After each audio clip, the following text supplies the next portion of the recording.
नमस्कार। आज की इस चर्चा में हम एक ऐसी नदी के सफर पर चलने वाले हैं जो सिर्फ पानी का स्रोत नहीं बल्कि भारत की आत्मा है। हम बात कर रहे हैं मां नर्मदा की। इस विश्लेषण में हम उस आध्यात्मिक महत्व, पुराने इतिहास और आज के वक्त में नर्मदा के सामने आने वाली बड़ी चुनौतियों को समझेंगे। तो बिना किसी देरी के शुरू करते हैं।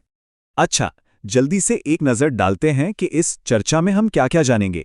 पहले नर्मदा की पवित्रता, फिर नर्मदिया ब्राह्मणों की कहानी, ओमकारेश्वर द्वीप, नर्मदा परिक्रमा और आखिर में पर्यावरण और आधुनिक चुनौतियां।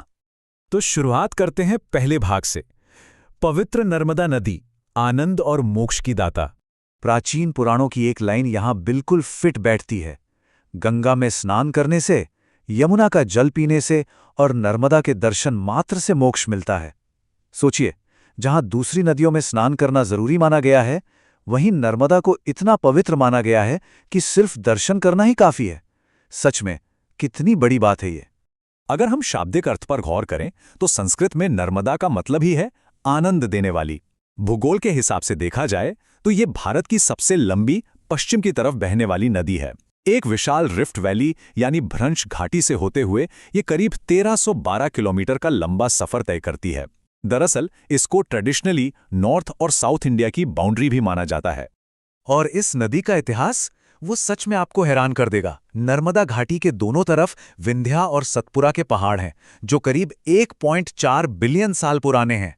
और मानव इतिहास, करीब 1.5 लाख साल पहले यहां नर्मदा ह्यूमन का बसेरा था। यहां तक कि 1828 में जबलपुर के पास भारत का पहला डायनासोर फॉसिल भी यहीं मिला था।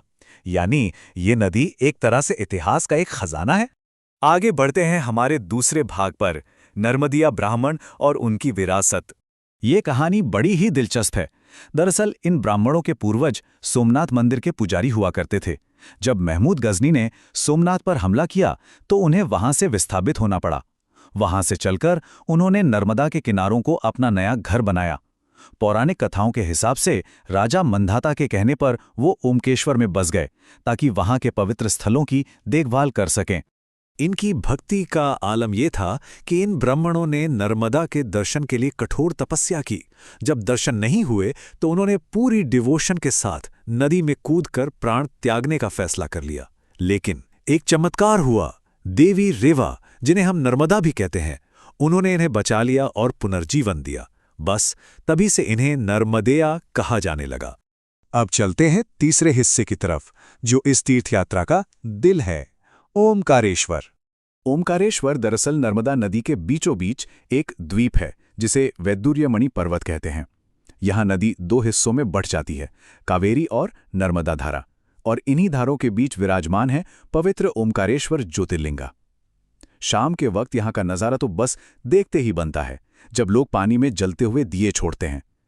वो दृश्य एक अलग ही आध्यात्मिक शांति देता है। एक बहुत ही प्रचलित कथा है जिसमें बताया गया है कि एक बार खुद गंगा नदी, जिसमें सारी दुनिया अपने पाप धोती है, उसने एक काली गाय का रूप धारण किया और नर्मदा के जल में स्नान करने आई ताकि वो अपने ऊपर जमा हुए पापों को धो सके।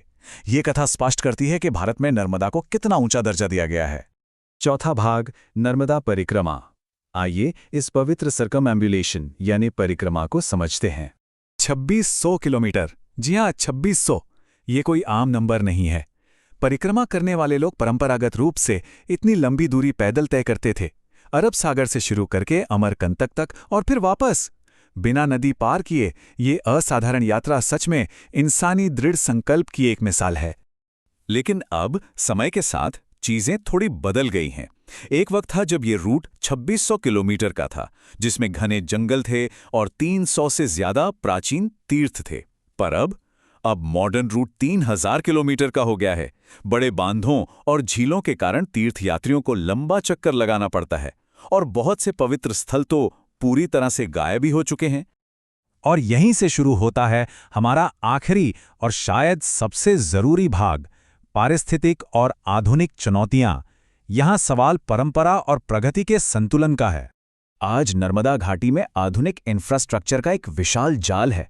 सरदार सरोवर और इंदिरा सागर जैसे लगभग 30 बड़े बांध हैं। सच कहें तो इनके फायदे बहुत हैं, जैसे कच्छ जैसे सूखे इलाकों में कैनाल के जरिए पानी पहुंचाना और भारी मात्रा में बिजली बनना। पर दूसरी तरफ का सच ये भी है कि इससे बहुत से गांव विस्थापित हुए हैं और सदियों पुरानी विरासत पानी में डूब गई है। हमें इस मुद्दे के दोनों पहलुओं को समझना पड़ेगा। अगर इस आधुनिकीकरण के पर्यावरण पर पड़े असर की बात करें तो ये टेबल ध्यान से देखिए। 1980 से 2018 के बीच करीब 11.63% घने जंगल खत्म हो गए। भारी सैंड माइनिंग और बांधों के कारण 56 मछलियों की प्रजातियां लुप्त हो चुकी हैं। और आध्यात्मिक नुकसान, लगभग 70 प्राचीन तीर्थ स्थल हमेशा के लिए गायब हो गए। ये आंकड़े सच में एक वेकअप कॉल की तरह हैं। अगर इन आंकड़ों को जमीनी हकीकत से जोड़ें तो असर और भी स्पष्ट होता है। मध्य प्रदेश का देलापथा तीर्थ अब साल के ज्यादातर वक्त पानी में डूबा रहता है, वहां पहुंचना लगभग नामुमकिन हो गया है। कोटेश्वर के प्राचीन स्थल भी अधिकतर वक्त पानी के अंदर ही रहते हैं। जो यात्री वहां जाते हैं उन्हें अब पैदल चलने के बजाय बोट का सहारा लेना पड़ता है ताकि डूबे हुए मंदिरों तक जा सकें। तो आखिर में ये सब हमें एक बहुत गहरे सवाल पर लाकर खड़ा कर देता है। अगर आधुनिक विकास और पवित्र परंपराओं के बीच एक सही संतुलन नहीं बनाया गया तो मां नर्मदा और उसके यात्रियों का भविष्य क्या होगा? नर्मदा सिर्फ एक नदी नहीं, हमारा जीवंत इतिहास है। विकास जरूरी है, बिल्कुल जरूरी है, पर क्या हम उस पूरे इकोसिस्टम को बचा सकते हैं जिसने सदियों से हमारा पोषण किया है? इस बारे में जरूर सोचिए। आज के इस विश्लेषण में बस इतना ही। अगली